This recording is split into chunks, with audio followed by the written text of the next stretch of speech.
అదృశ్యంగా వినేవాళ్ళు ఇద్దరు, దేవుడు వింటాడు, శత్రువు కూడా వింటాడు. పనికి మాలిన మాటలు, మనం ఓటమిని అంగీకరించిన మాటలు మాట్లాడితే వాడు రాసుకుంటాడు, ఓకే చేసుకుంటాడు, ఇంకా శోధించడం మొదలు పెడతాడు. వాడికి ఆ ఛాన్స్ ఇవ్వద్దు. కింద పడ్డా ఏమన్నాడు తెలుసా భక్తుడు? శత్రువా నా మీద అతిశయ పడకు, తర్వాత నేను పడినను తిరిగి లేచెదను. నా దేవుడు రాయించాడు, నీతిమంతుడు 7 మార్లు పడినా తిరిగి లెగుస్తాడు అని. నేనైతే చావను, బ్రతికి ఉండి నా దేవుని క్రియలను వివరించేదను.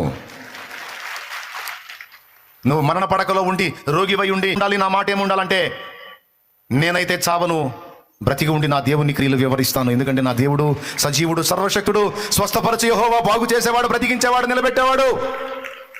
చెడిన అవయవాలను కూడా క్రొత్త అవయవాలుగా మార్చగల దమ్మున్నోడు నా దేవుడు.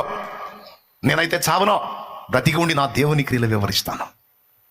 ఈరోజు నేను అనుభవిస్తున్న దారిద్ర్యత నాకు అట్టే కాలం ఉండదు. నా దేవుడు నాకు సమృద్ధిని విడుదల చేస్తాడు. నా దేవుడు ఆకాశ వాకిళ్ళు విప్పుతాడు. నా దేవుడు పట్టజాలంత దీవెన కుమ్మరిస్తాడు.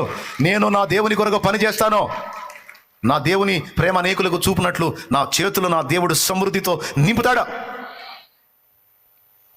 ఒరే సైతానా, నన్ను శోధించే సైతానా, చావు చావు అని శోధిస్తున్న సైతానా, దురాత్మ, పోయేస్తున్నామలో నా దేవుడు నాకు తోడై ఉన్నాడు రా. నేనెందుకు చావాలరా?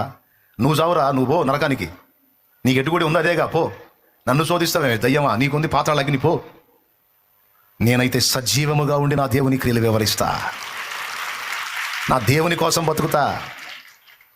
నా దేవుని కోసం బాగుపడాలి, నా దేవుని కోసం సాధించాలి.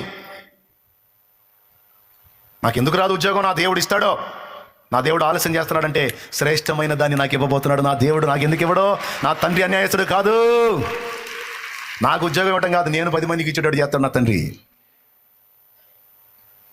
నేను 100 మందికి ఉద్యోగాలు ఇచ్చేటట్టు చేస్తాడు నా తండ్రి. నేను 1000 మందికి ఉద్యోగాలు ఇచ్చేటట్టు చేస్తాడు నా తండ్రి. నా తండ్రి చిత్తం అయితే, నా తండ్రి కదిలితే, నా యందు ఆనందిస్తే నాకు ఎదురుండదురా.